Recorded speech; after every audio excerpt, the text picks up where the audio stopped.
Тримання під вартою для обох патрульних, які залишили в небезпеці дитину під час теракту в Голосіївському районі столиці.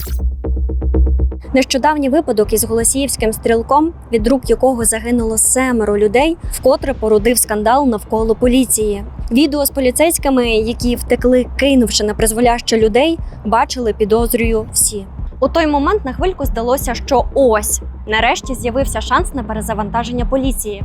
Бо ж інцидент коментував і очільник Нацполу. Дійсно ганебна і така неналежна поведінка цих двох поліцейських об'єктивно мала місце. І міністр внутрішніх справ, і навіть президент Володимир Зеленський. Останній, в уже звичній для себе манері, анонсував кадрові зміни по всій вертикалі Нацполу. І міністр зробить кадрові висновки по всій вертикалі. Втім, поки, схоже, ці зміни зачепили лише керівництво патрульки і самих поліцейських втікачів, яких дуже показово судили. Ні райвідділок, у зоні відповідальності якого сталася трагедія, ні київську поліцію загалом скандал якось не дуже й зачепив. А дарма. Бо тут якраз перезавантаження проситься не лише по вертикалі, а й по горизонталі, діагоналі та хрест-навхрест. Дуже сподіваюся, що наша сьогоднішня історія цей процес таки запустить. Бо, виявляється, київські копи не лише втікають від злочинців, їхні супутниці з ними ще й відкрито ведуть бізнес. Так, вам не почулося. Кохана жінка заступника керівника поліції Києва Артема Родигіна запартнерилася з колаборантом. Цілком офіційним, вже з вироком. Ну і, звісно ж, колаборанта у своєму бізнес-партнері не змогла розгледіти ні співмешканка поліцейського, яка колись працювала слідчою, а тепер стала бізнесвумен, ні сам, то правоохоронець. Як так сталося? Хто такий цей Родигін? До чого в цій історії дельфіни? І чому поліцію вже давним-давно треба реформувати і перереформувати? Про це сьогодні й поговоримо. Я Ангеліна, ви на каналі Bigos.info. Запасайтесь терпінням і не стримуйте себе в написанні коментарів. Ну і не соромтесь поширювати, бо таке має побачити якомога більше людей.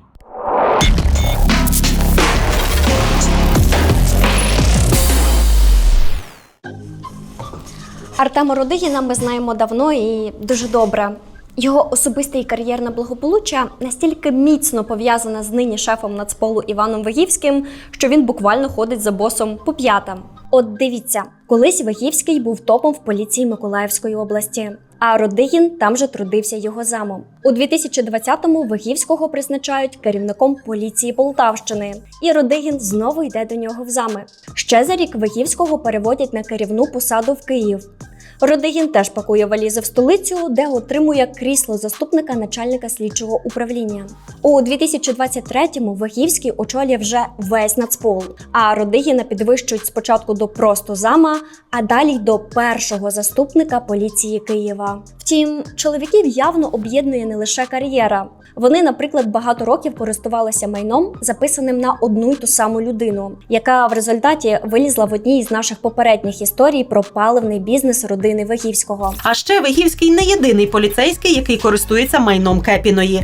Її туарег уже багато років поспіль декларує Артем Родигін. Тож поліцейські, вочевидь, один одному не чужі. Настільки, що як тільки Вигівський перетягнув Родигіна в Київ, в останнього незабаром з'явилася від Нацполу нова жирна службова квартира. Це майже 100-метрове помешкання у дорогому ЖК «Славутич» на Дніпрі. Такі ж, щоправда, з ремонтом і меблями тут зараз продають по $220 000. Не своїм таке і не снилось. Ну бо є люди, які роками стоять в квартирних чергах, очікуючи бодай на однушку на околиці.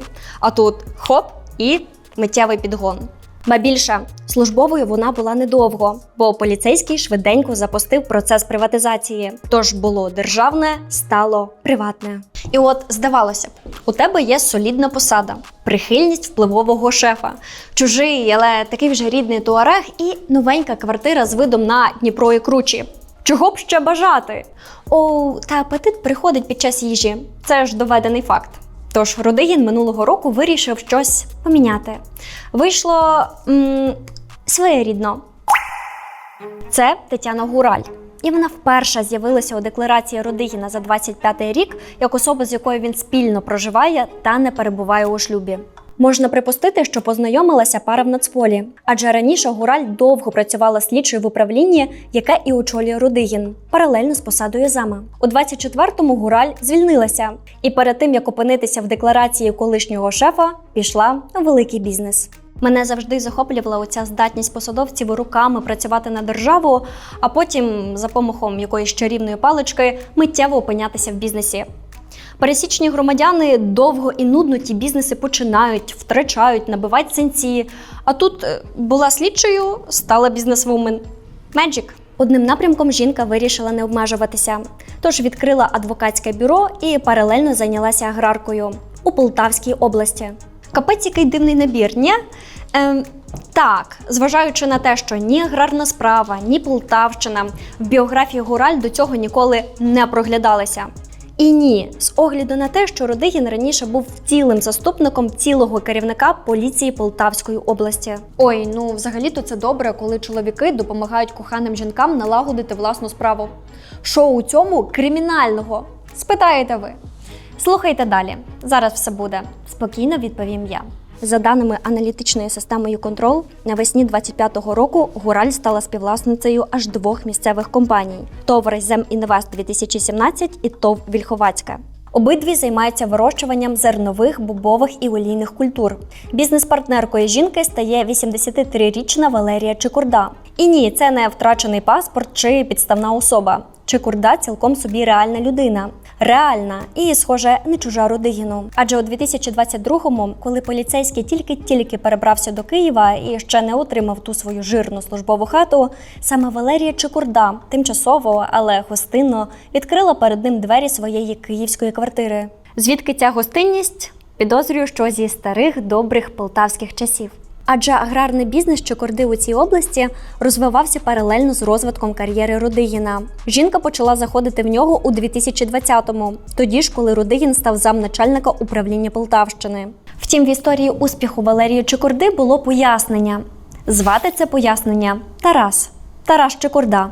Син. Фінансово було дуже складно. Мій батько все своє життя пропрацював фрезерувальником на заводі, а мати була вихователькою в дитячому садку. А потім зайнялася бізнесом. Ага. Менше з тим. По суті, в тебе зараз такі 3 основні напрямки. 4. Ще є аграрний, який він такий бізнес, який цікавий. Підтверджую, цікавий. Власне, весь бізнес Тараса Чекурди цікавий. До аграрки я ще повернуся, бо там взагалі якийсь треш відбувався. А зараз поки зосереджуся на інших секторах. Кирилівський аквапарк «Острів Скарбів» – найбільший аквапарк України. Його площа майже 60 тисяч квадратних метрів. Тут більше 30 водних атракціонів та 8 басейнів. Відвідувачі переважно аквапарк хвалять. Це дельфінарій «Оскар». Він – частина комплексу згаданого Кирилівського аквапарку в Запорізькій області. А це вже Генгорка, що на Херсонщині. Тут теж є дельфінарій. І теж із мережі «Оскар». Ці кадри сприймаються як щось позаминулого життя, бо ж і Кирилівка, і Генгорка нині окуповані росіянами. Багато бізнесів тут було зруйновано. Щось віджато, щось релоковано. Здавалося, сумна доля спіткала і мережу «Оскар». Забула ж сказати, «Оскар» – це ще один бізнес Чекурди і, судячи з усього, улюблений. Це був не тільки бізнес, це такий був улюблений бізнес, який був в моєму серці, який дарував багато емоцій сотням тисяч людей за ці роки роботи. Так, відгуків про аквапарк та дельфінарії було дійсно багато. Є думка, що туди приходили чи не всі, хто приїздив відпочивати на Азовське море. Що з цим бізнесом сталося? Яка зараз ситуація з аквапарком і дельфінаріями, які частково знаходяться на окупованих територіях, на тимчасово окупованих територіях? Це моя така біль. Мої об'єкти не працюють по зрозумілим причинам.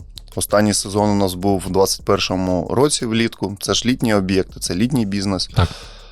І наразі я доступу до своїх об'єктів не маю. Тобто ця така тема дуже болюча. Але мережа, схоже, недаремно має саме таку назву. Бо ж така акторська гра точно заслуговує на Оскар. Чого це я раптом така зухвала? Бо прочитала матеріали слідства про дельфінарій Чекурди, і вони прямо свідчать – чоловік бреше. Протоколом за результатами проведення НСРД від 31.07.2024, в якому зафіксоване листування особа 6 знаходиться на окупованій території з Тарасом Чекурдою, в ході якого особа 6 доповідає Чекурді про організацію діяльності дельфінаріїв на окупованих територіях у взаємодії з окупаційними органами влади держави-агресора, погоджує з Чекурдою залучення співробітників і рівень їх заробітних плат, спільно вирішують фінансові питання, зокрема щодо фінансування дельфінаріїв на окупованих територіях коштами, отриманими від діяльності дельфінарію у місті Трускавець. Так, в Чекурди є ще третій дельфінарій – у Трускавці. І так, ви все правильно зрозуміли. Біль Чекурди довго не тривав, бо вже через 1,5 роки після початку повномасштабного вторгнення заклади Чекурди на окупованій росіянами території відновили роботу. Очевидно, щоб дарувати Багато емоцій, сотням тисяч людей. та окупантам. За даними слідства, у серпні 23-го року спільник бізнесмена перереєстрував дельфінарій у тимчасово окупованій Генгорці відповідно до законодавства РФ. Звісно ж, у співпраці з окупаційною владою. Однією з засновниць російської компанії дельфінарію тоді стала дружина Чекурди. За кілька місяців російські аусвайси видали і дельфінам з Кирилівки. Тільки там же до складу засновників компанії, внесеної до російського реєстру, війшла матір бізнесмена. Так, та сама майбутня партнерка співмешканки Родигіна. У 2024 році по цим епізодам з'явилося кримінальне провадження. Уже за рік, у лютому 25-го, Чекурда отримав підозру.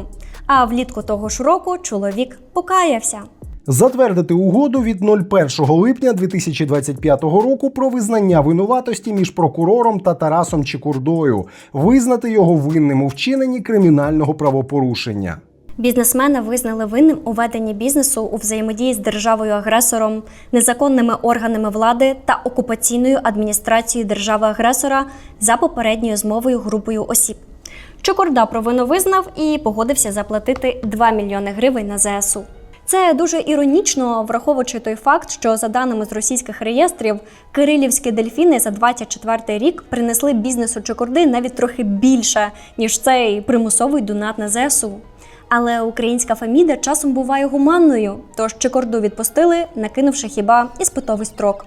Міг сісти в тюрму на 5 років, а натомість отримав можливість продовжувати розвивати свій дельфінарій у Трускавці, з доходів якого, нагадаю, за версією слідства, Чекурда і міг фінансувати дельфінарії на окупованих територіях. А ще запартнеритися з коханою жінкою топ-поліцейського. На момент початку спільного бізнесу Гураль з Валерією Чекурдою її син вже мав підозру. Влітку 25-го, коли пані Валерія померла, Тарас, вже маючи вирок, особисто замінив матір в аграрних фірмах із Гураль. І ні, колишня слідча і співмешканка впливового правоохоронця не відхрестилася від сумнівного партнера. Ба більше, вона, схоже, добряче допомогла цьому бізнесу. Я чуйка, і це зараз моя глибоко суб'єктивна думка, що не без допомоги самого Родигіна. Одна із кількох спільних компаній має назву Вільховацька. І вона аварійна. Ну, ні, була аварійною. Незадовго до появи в ній коханої жінки Родигіна фірмою зацікавилися полтавські прокурори, які пішли в суд з наміром арештувати землі цього аграрного підприємства. Чого раптом? Бо ТОВка була правонаступницею старішого підприємства, яке оформлювало свої землі ще в 94-му році. І от коли нова фірма пішла переоформлювати ділянки за тим самим актом 94-го року, з'явилися правоохоронці, які сказали: «Ну ні, так нельзя, цей документ застарілий і не дає вам права нічого оформлювати». Я, звісно, не слідча, але суб'єктивно цей закид виглядає доволі слабко.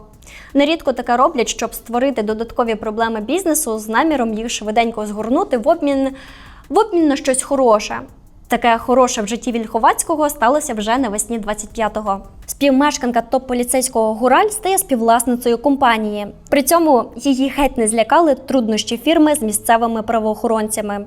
Вже у вересні 2025-го слідчий суддя знімає арешт із земель компанії. Чому? Бо старший слідчий з поліції Полтавщини, тієї самої, де кілька років тому замначальника був Родигін, вирішив закрити провадження. У судових матеріалах йдеться про те, що слідчий нібито почитав статут компанії, передавальний акт, рішення судів і земельний кодекс. Осмислив священність права на землю і закрив провадження. Ну, треба ж таке? Полтавські колеги Рудигіна швиденько вирішують проблемку компанії сумнівного бізнесмена Чекурди після того, як його партнеркою стає співмешканка Рудигіна. Чистий Netflix. Втім, у цьому серіалі був ще й другий сезон, бо землі мало відвоювати. Їх ще треба захистити. Тож у березні цього року частина земель Вільховацького, а це 40 гектарів, стали приватною власністю Гураль. Так, жінка їх викупила у спільної з Чекурдою компанії. Тепер землі явно в надійних руках. Жоден слідчий більше не підкопається. Що ми маємо? Заступник начальника поліції Києва Артем Рудигін, найімовірніше, знає родину бізнесмена Чекурди давно. Бо навряд він у 22-му році просто так опинився в столичній квартирі його матері. Логічно припустити, що це знайомство тягнеться ще з часів роботи на Полтавщині, де в Рудигіна була солідна посада, а в Чекурди – бізнес. Так само логічним припущенням буде й те, що поліцейський добре знав і про склад, і про специфіку цього бізнесу. Те, що відбувалося далі, може мати відразу декілька версій. Але давайте я озвучу тільки ту, яка мені найбільш близька. Отож, на момент, коли у Чекурди вже неслися нормальні такі колаборантські проблеми, відкрився другий фронт по полтавській аграрці. І цілком логічно, що бізнесмен згадав про старого знайомого, співмешканка якого не лише не злякалася вже вкрай сумнівного бекграунду Чекурди і аварійності компанії, але й дуже швидко, судячи з результату, навела порядок. Ну а далі нагорода у вигляді аграрних земель просто знайшла свого героя. Ну чи героїню. Ще раз. Це виключно припущення на основі тих фактів, про які я розповіла. Більше б могли б розказати безпосередні учасники подій. Але вони виявилися не надто говіркими. Зв'язатися нам вдалося лише з Рудигіним. Поліцейський проігнорував питання про те, де і коли він познайомився з Чекурдою. Але от на решту питань таки відповів. Звісно ж, все погане він спростовує. Щодо зроблених вами висновків, які носять характер припущень відносно зв'язку між моєю професійною діяльністю та господарською діяльністю Гураль, вчиненими нею правочинами, можу пояснити, що з початку 2022 року я обіймаю керівні посади в слідчому підрозділі ГУНП у місті Києві, у зв'язку з чим не мав і не маю ніякого впливу на прийняті у 2025 та 2026 роках рішення слідчих, прокурорів, процесуальних керівників та суддів Полтавської області у будь-яких кримінальних провадженнях. Нічого іншого я, власне, і не чекала. Але окей, ідемо далі. Щодо запитань, які стосуються суб'єктивних оцінок, прийнятих рішень, мотивів дій та правочинів Гураль, я не можу їх коментувати, оскільки достовірно не обізнаний з ними, а також не втручаюсь в її офіційну адвокатську, підприємницьку та господарську діяльність, які вона веде з 2024 року. Отже, які чоловіки пішли? То керівник Одеської обласної прокуратури мені каже, що з поваги до особистого життя дружини просто вніс в декларацію ту суму її заощаджень, які вона назвала. То ось то поліцейський каже, що нічогісінько не знає про бізнес співмешканки. Уявляю собі цю картину. Приходить Рудигін ввечері додому зі служби, а Гураль йому ні слова ні про бізнес-партнера, якого могли б посадити за співпрацю з окупантами, ні про успішне відбиття земель у полтавських колег Рудигіна. Так, я відволіклась, бо це ще не всі відповіді поліцейського. Він, аби ви лихого нічого не подумали, каже, що просто ніхто нічого не знав. Щодо притягнення до кримінальної відповідальності за колабораційну господарську діяльність Чекурди Тараса, сина Валерії Іванівни, у вказаний вами період 2025 року мені нічого відомо не було. Гадаю, що і Гураль про це не знала, оскільки на той час свої господарські відносини вона вела виключно з його матір'ю. Отож, її бізнес-відносини з Чекурдою Тарасом виникли лише після смерті його матері влітку 2025 року, як з її спадкоємцем. У те, що дельфіни у Кирилівці, попри їхній високий інтелект, не знали, що вони допомагають заробляти рублі для Чекурди, я ще повірити можу. Але у те, що перший заступник начальника поліції Києва і слідча з 10-річним стажем роботи нічого не знала про російський слід в роботі її фактичного бізнес-партнера, ну це уже поза межею. Але це ще не вишенька на торті. Безумовно, я засуджую ведення бізнесу з колаборантами і впевнений, що Гураль врахує надану вами інформацію в своїй подальшій господарській діяльності. Дякую, дуже дякую. Звертайтесь ще. Буду займатися бізнес-консультаціями для топ-правоохоронців. Господи, і в який момент ми звернули не туди? Третій напрям – протидія злочинності, яка трансформувалася в умовах воєнного стану. Це і незаконний обіг зброї, і воєнні злочини, і нові форми шахрайства та колабораційної діяльності. Відповідно, змінюються підходи протидії від реактивних до проактивних. Варто розуміти, що ведення спільного бізнесу – це і є проактивний підхід. Не менш проактивною виглядала і історія з землями. Якщо ж без іронії, то, звісно, це все виглядає дуже і дуже сумно. У впровадженні реформ органів правопорядку ці глибокі трансформації є не лише нашою перепусткою до Європейського Союзу, вони насамперед є фундаментальною вимогою та базовою потребою самого українського суспільства. Здається, голові Нацполу вже пора показати ті глибокі трансформації, але зі свого боку. Все за заповідями Лі Куан Ю. Тими, що про 3 друзів. Ну бо з такими темпами Нацполіцію скоро переоформлять як товариство з обмеженою відповідальністю, з кведами, оптова торгівля матеріалами справ і консультативна діяльність в інтересах брудних бізнесів. Розумію, що гіперболізую, але все ж. На цьому у мене все. Пишіть у коментарі, що ви думаєте про цю історію. Побачимось!